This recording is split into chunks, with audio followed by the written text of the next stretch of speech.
Mister and Mrs Mitra Nishant apartments में जब पहुंचते हैं तो वो क्या डिस्क्रिप्शंस बताते हैं कि a narrow tiled clean corridor going past 46 and 47 led to the main door to 49 which was open and a few people could be seen moving about in the hall.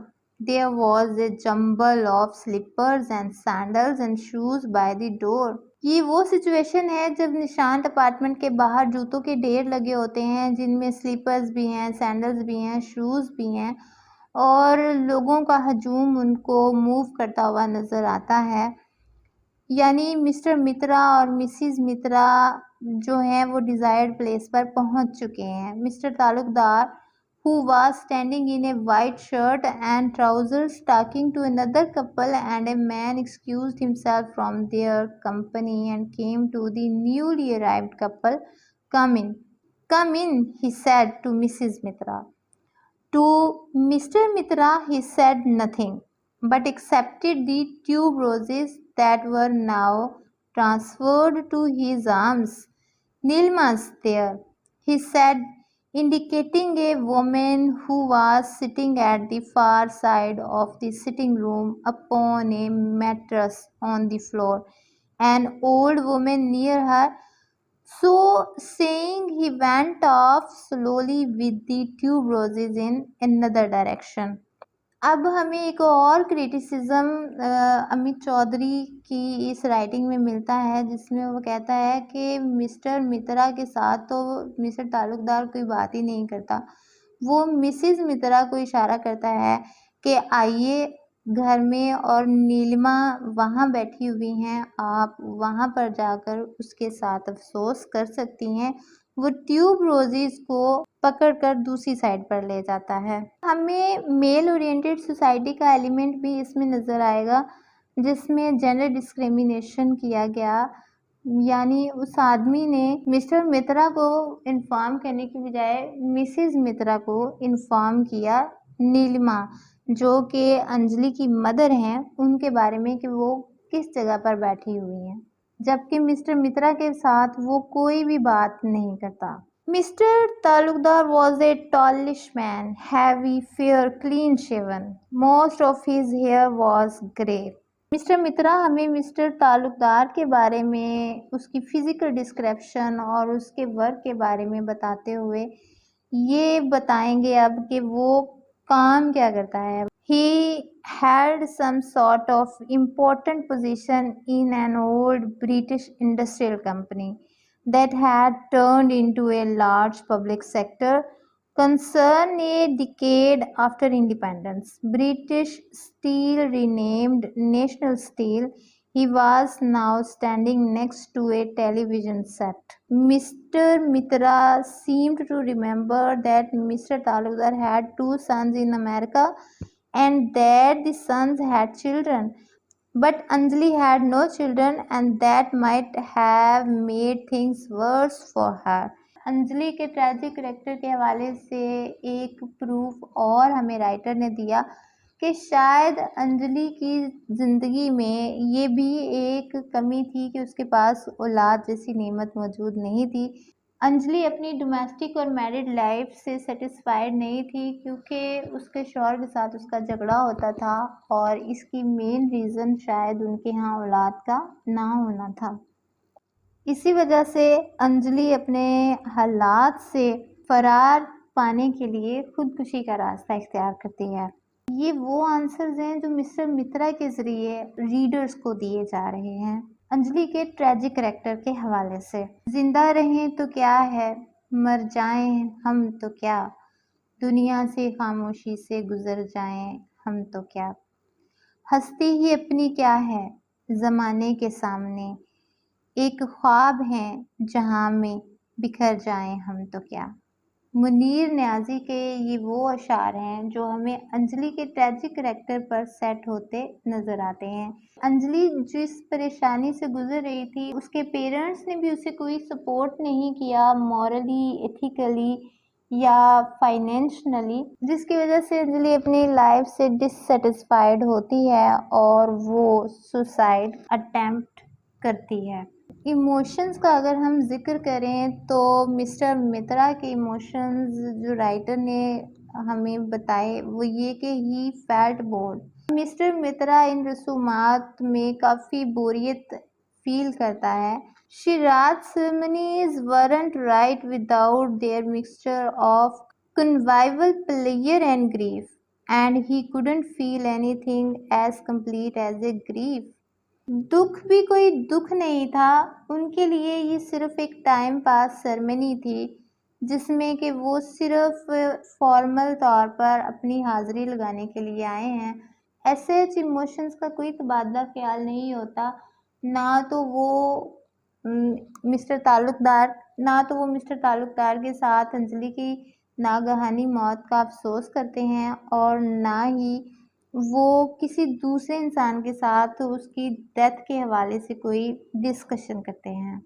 He'd known Anjali slightly. How well do you know your wife's distant relations after all? He'd known more about her academic record, one or two charming anecdotes to do with her success at school, her decent first class degree, and about her husband, Gotham, diversifying into new areas of business, than about her. SH उस society के ऊपर reflection डाल रहे हैं जिस society में ख़वातीन को इम्पोर्टेंस नहीं दी गई। 1980s की बात हो रही है। इंडियन सोसाइटी कोलकाता के पॉइंट ऑफ व्यू से, स्पेशली अपर मिडिल क्लास के हवाले से अगर देखा जाए तो मिस्टर मित्रा का भी अपनी वाइफ मिसेस मित्रा के साथ कोई अच्छा स्ट्रॉन्ग रिलेशनशिप नज़र नहीं आता। वो सोचता है कि आखिर एक हस्बैंड अपनी वाइफ के बारे में कितनी इंफॉर्मेशन जान सकता है, सिवाय इसके कि उसने अपनी तालीमी ज़िंदगी में कितनी कामयाबियां हासिल की, कितनी डिग्रीज हासिल की, कितने रिकॉर्ड कायम किए। और वो इतना लाइलम है एक हस्बैंड कि वो अपनी वाइफ के सारे रिश्तेदारों को ना तो पहचानता है और ना ही मिलता है, अपने बिजनेस की वजह से या अपने काम की वजह से। So this is another pathetic situation we can see in the life of Anjali.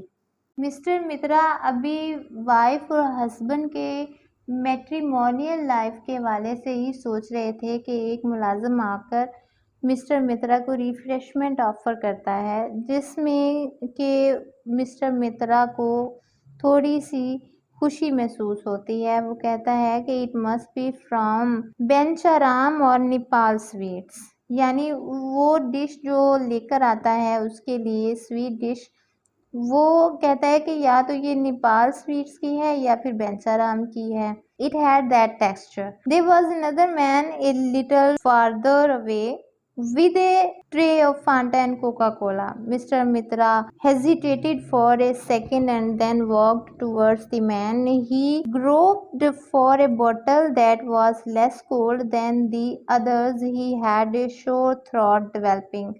Mr. Mitra, there was a man smiling widely at him, a half-empty Coke bottle with a straw in one hand. ऐसी societies जहाँ पर emotions के हवाले से लोग care नहीं करते, इंसानों के हवाले से नहीं सोचते, वहाँ पर अमित चौधरी इशारा कर रहे हैं कि लोग सिर्फ बोर होते हैं या फिर रिफ्रेशमेंट से महजूज होते हैं। यहाँ पर मिस्टर मित्रा भी कोका कोला और फांटा की बोतल्स को देख के बड़े खुश होते हैं। इसी दौरानिए में उनको एक और आदमी पहचानता है जिसके हाथ में कोक की बोतल है। वो मिस्टर मित्रा को कहता है, I hope you remember me और do I need to introduce my myself तो मिस्टर मित्रा इनकार कर देते हैं उसको पहचानने से, फिर वो कहता है कि हाँ अच्छा, क्लब में एक जगह पर मैंने आपको कहीं देखा था। फिर वो एक रेफरेंस के बारे में बताते हैं। फिर मिस्टर मित्रा को याद आ जाता है कि हाँ ये वो इंसान था जिनको कि वो पहले कहीं मिल चुके हुए हैं। ये वो सिचुएशंस हैं जो हमें राइटर ने क्रिटिकली बताई हैं इस कहानी के ज़रिए कि लोग जब अफ़सोस करने के लिए किसी के घर पर जाते हैं तो वो अफ़सोस नहीं करते, पुरानी बातों को डिस्कस करते हैं या फिर वो बिज़नेस के हवाले से बातें करते हैं, शॉपिंग के हवाले से बातें करते हैं। रिश्तेदार अगर हों तो फिर तो वो रिश्तों के हवाले से भी बातें करते हैं। सो लोगों का टॉपिक वो नहीं होता, वो दर्द वो महसूस ही नहीं कर पाते जिसके लिए वो वहाँ पर इकट्ठे हुए होते हैं। The pain of loss and grief remains completely avoided. No sympathy, no condolence, no real concern about the tragic loss. So this is another criticism on Kolkata upper middle class society. Ambassador होने के बावजूद well mannered well cultured इंसान नहीं था। Coke पीने के बाद mister Mitra को स्टमक में थोड़ा प्रॉब्लम फील होता है तो वो निशांत अपार्टमेंट में जाते हैं वॉशरूम की तलाश में।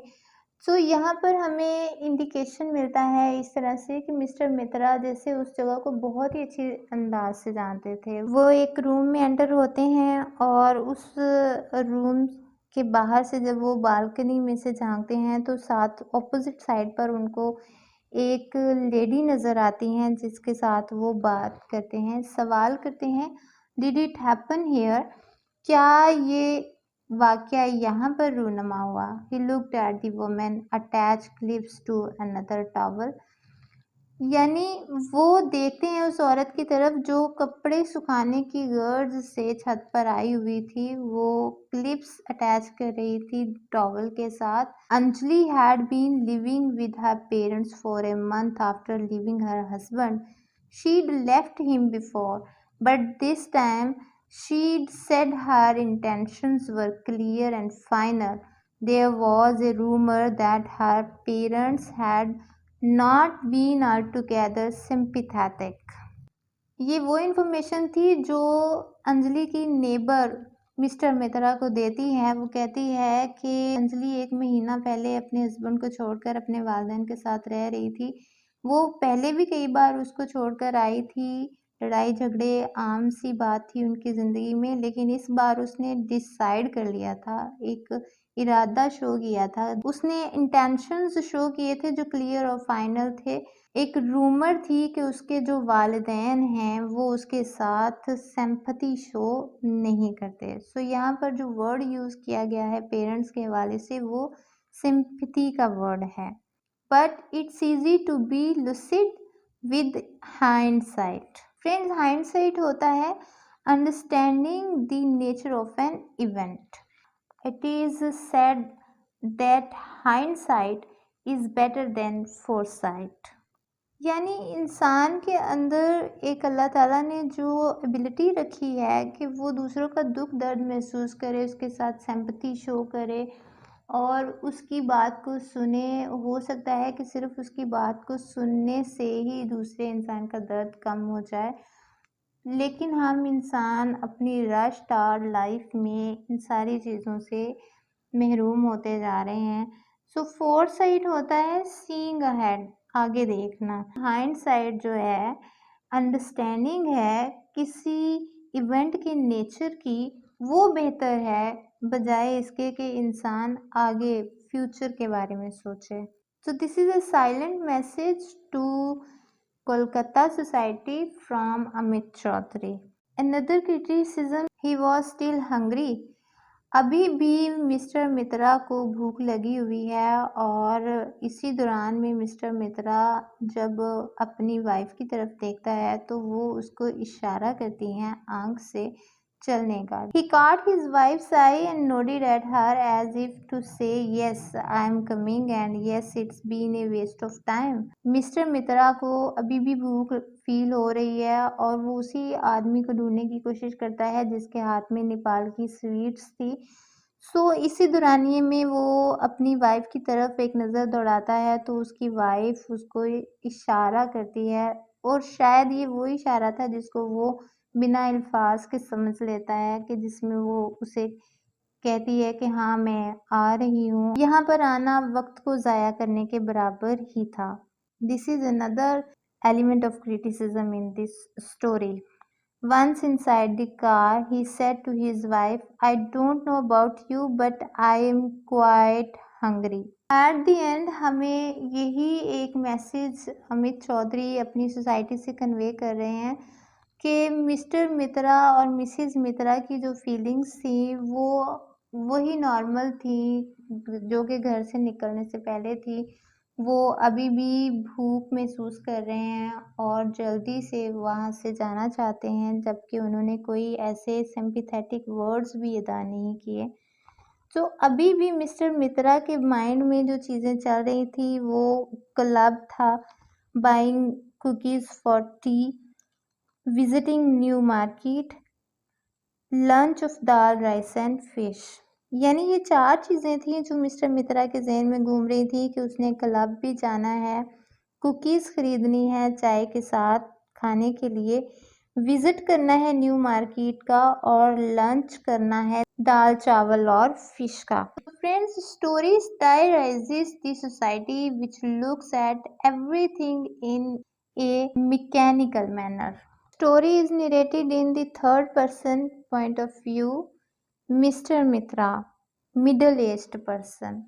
मिस्टर मित्रा जो कि एक मिडल एज्ड पर्सन है, उनके पॉइंट ऑफ व्यू से उनको स्पोक्समैन बनाकर ये कहानी बयान की गई है। We can say he is the narrator of this story. Amit Chaudhary ने बहुत ही रियलिस्टिक अंदाज से कोलकाता की मिडल अपर क्लास के हवाले से हमें इंफॉर्मेशन दी और लोगों के एटीट्यूड्स बताए, रवैये, बिहेवियर्स लोगों के कि किस तरह से लोग रसूमात में पार्टिसिपेशंस अपनी शो करवाते हैं। बज़ाहिर इंसान एक जगह पर मौजूद है लेकिन उसकी सोच कहीं और है और वो बात कोई और कर रहा हो, तो ऐसी हालत को इंग्लिश लिटरेचर में स्ट्रीम ऑफ कॉन्शियसनेस कहा जाता है। जबकि अमित चौधरी ने कोई स्ट्रीम ऑफ कॉन्शियसनेस का हवाला नहीं दिया हमें, लेकिन हमें वाज़ेह एग्जांपल्स इन कैरेक्टर्स के ज़रिए इस कहानी में मिलती हैं। इसमें बहुत ही इंटरेस्टिंग क्वेश्चंस हैं जो अमित चौधरी ने रेज़ किए। पहला सवाल, व्हाट शुड वी डू? हमें क्या करना चाहिए? ये वो सवाल था जब मिस्टर मित्रा मिसेस मित्रा से करता है कि फ्लावर्स लेने चाहिए या नहीं लेने चाहिए। दूसरा सवाल था why did she do it, कि आखिर अंजलि ने ऐसा क्यों किया, यानी उसने खुदकुशी क्यों की। तीसरा सवाल, don't you know where they live, यानी उसने ये लाताल्लुकी शो करवाई है। इस सवाल के ज़रिए हमें लोगों की मटीरियलिस्टिक अप्रोच की तरफ राइटर ने इशारा किया है कि लोग मतलब की हद तक एक दूसरे को मिलते हैं, मतलब की हद तक जानते हैं। लोगों को एक दूसरे की मुकम्मल इन्फॉर्मेशन भी नहीं होती कि वो कहाँ रहते हैं, क्या करते हैं, क्यों करते हैं, किस लिए करते हैं। Another question is also raised, that is how well do you know your wife's distant relations after all.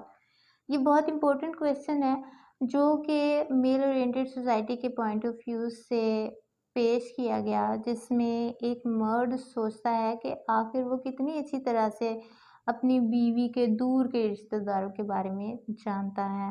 Another question, do I need to introduce my self, यानी ये कहने को तो एक लिंग्विस्टिकली सिंपल सा सवाल था जो कि एक अनजान आदमी मिस्टर मित्रा के सामने कहता है कि अगर आपने मुझे नहीं पहचाना तो क्या मैं खुद को आपके सामने इंट्रोड्यूस करवाऊं।